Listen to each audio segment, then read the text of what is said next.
Hello everyone, स्वागत है आपका स्टडी रेस क्लासेस के करंट अफेयर सेक्शन में, जहां पर हम आपके लिए लेकर आते हैं day to day current update. आज है 9 मई और 8 मई की जितनी भी अपडेट हैं वो सारी इस वीडियो में हैं। तो चलिए आज की करंट अपडेट शुरू करते हैं। पहला आता है हमारा, तोमान किस देश की नई करेंसी घोषित हुई है? इसका सही आंसर है ए, ईरान।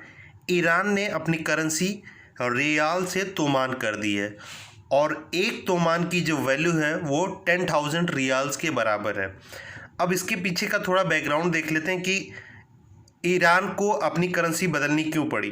क्योंकि ईरान अपनी न्यूक्लियर एक्टिविटी को कंटिन्यू रखा था, जिसकी वजह से यूएस ने उसके ऊपर हैवी सैक्शन इम्पोज कर दिया और उसकी इंटरनेशनली जो करेंसी की वैल्यू थी वो धीरे धीरे डिग्रेडेड होने लगी और ईरान में हाई रेट ऑफ इन्फ्लेशन भी आ गया था, जिसकी वजह से ईरान को अपनी करेंसी बदलने का फैसला लेना पड़ा। तो ईरान ने अपनी करेंसी बदल दी और उसकी नई करेंसी है तोमान। अब ईरान के बारे में थोड़ा और समझ लेते हैं। ईरान की जो कैपिटल है वो तेहरान है और इसकी करेंसी हो गई है तोमान और इसकी संसद का नाम है मजलिस। याद रखिएगा, मजलिस इसकी संसद का नाम है। तो ये ईरान के बारे में कुछ इंपॉर्टेंट बातें थी। चलिए आगे बढ़ते हैं। नेक्स्ट है हमारा, अभी हाल ही में खोजे गए कौन सा कॉमेट मध्य मई तक पृथ्वी के सबसे नज़दीक होकर गुजरने वाला है? इसका सही आंसर है बी, कॉमेट स्वान। स्वान की खोज सोलर हेलियोस्फेरिक ऑब्जर्वर यानी सोहो अंतरिक्ष यान के सोलर विंड एनिसोट्रोपिस स्वान नाम के कैमरे से ली गई तस्वीरों से खोजा गया था, इसीलिए इसको ये नाम दिया गया है। अब ये जो स्वान कॉमेट है ये 13 मई के आसपास पृथ्वी के सबसे नज़दीक होकर गुजरने वाला है। कॉमेट या पुच्छल तारे ये सूर्य का चक्कर लगाते हैं और ये गैस, डस्ट, आइस से मिलकर बने होती हैं। इनकी एक टेल भी होती है जो हमेशा सूर्य के अपोजिट डायरेक्शन में होती है। नेक्स्ट है हमारा, इंटरनेशनल रेड क्रॉस डे कब मनाया गया है? इसका सही आंसर है 8 मई। रेड क्रॉस सोसाइटी का काम होता है, अगर किसी देश में युद्ध हो रहा हो या फिर वहाँ के लोग वायलेंस से पीड़ित हैं तो उनकी जाके वो मदद करते हैं, वो सेवा करते हैं। तो अराउंड द वर्ल्ड जो रेड क्रॉस सोसाइटी ने गुड वर्क किए हैं उनको सेलिब्रेट करने के लिए ये रेड क्रॉस डे 8 मई को मनाया जाता है। और एक चीज़ और कि जो red cross international committee of red cross के जो फाउंडर थे हेनरी डुनंट, उनका बर्थ एनिवर्सरी भी 8 मई होती है। तो उनको ऑनर करने के लिए भी ये डे सेलिब्रेट करते हैं। नेक्स्ट है हमारा, वित्तीय वर्ष 2019-20 में किस इंडस्ट्री का कारोबार 90,000 करोड़ के पास पहुंच गया है? इसका सही आंसर है ए, खादी एवं ग्रामोद्योग। पिछले वित्तीय वर्ष की तुलना में इस साल 31% की ग्रोथ आई है खादी एवं ग्रामोद्योग के बिजनेस में।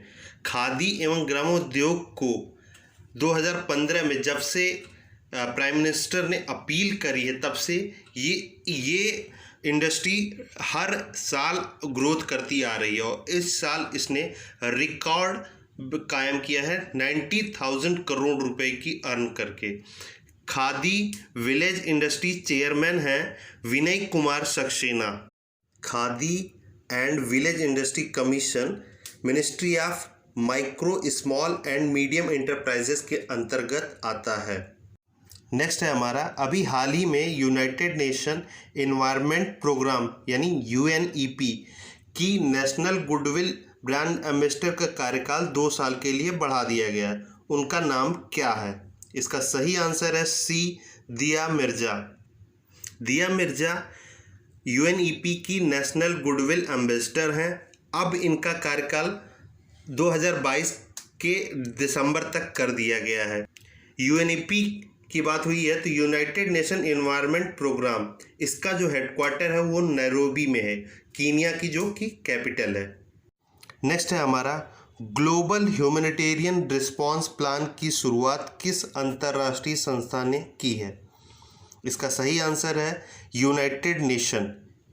यूनाइटेड नेशन ने इस प्लान की शुरुआत करते हुए 2.01 बिलियन US$ की ग्लोबल अपील की थी टू फाइट विद द कोविड-19।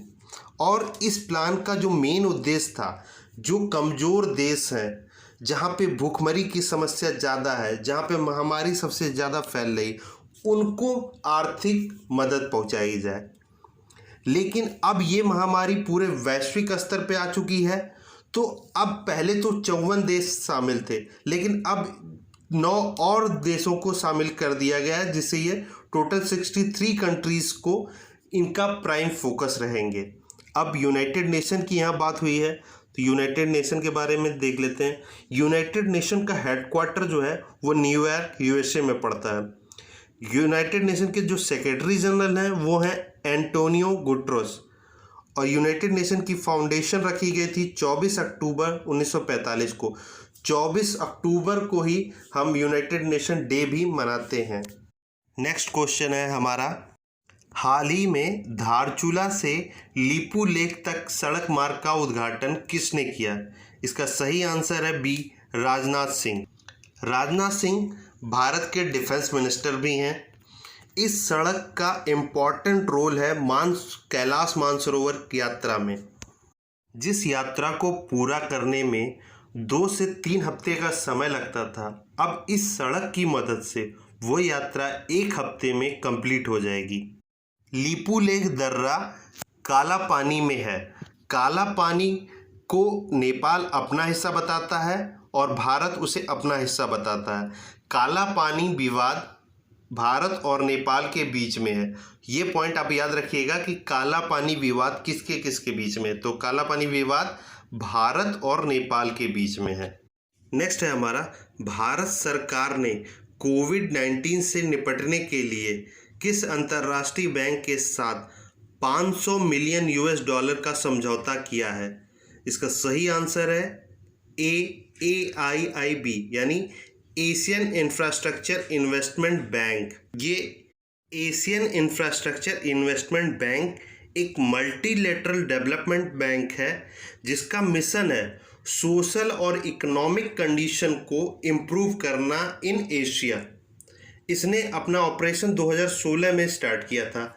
अभी इसमें 102 अप्रूव्ड कंट्री हैं। इसका हेडक्वार्टर बीजिंग चाइना में है। इसके प्रेसिडेंट हैं मिस्टर जिन लिंगक्विन। इस बैंक में सबसे बड़ा स्टेक होल्डर है चाइना 31% और दूसरे नंबर पर है इंडिया 8% के साथ।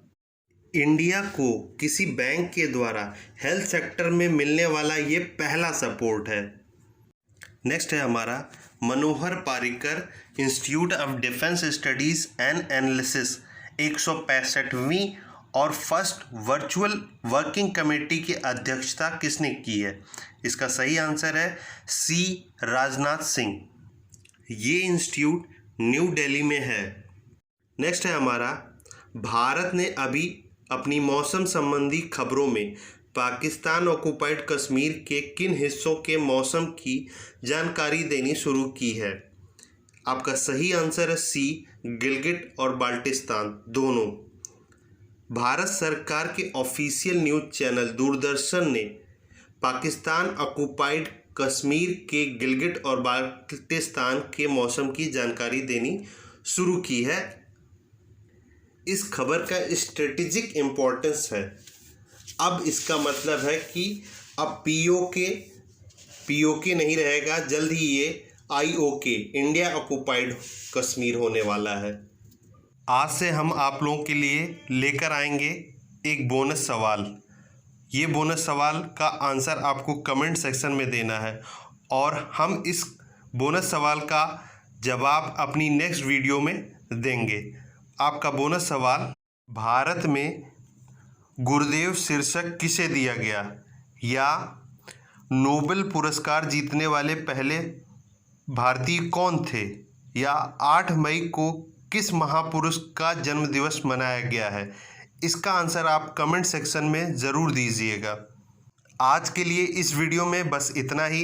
अगर हमारी वीडियो आपको पसंद आ रही हैं तो उसे लाइक करिए, अपने दोस्तों के साथ शेयर करिए। अगर चैनल पे नए हैं तो चैनल को सब्सक्राइब करिए और बेल आइकन प्रेस करना मत भूलिएगा। Thank you.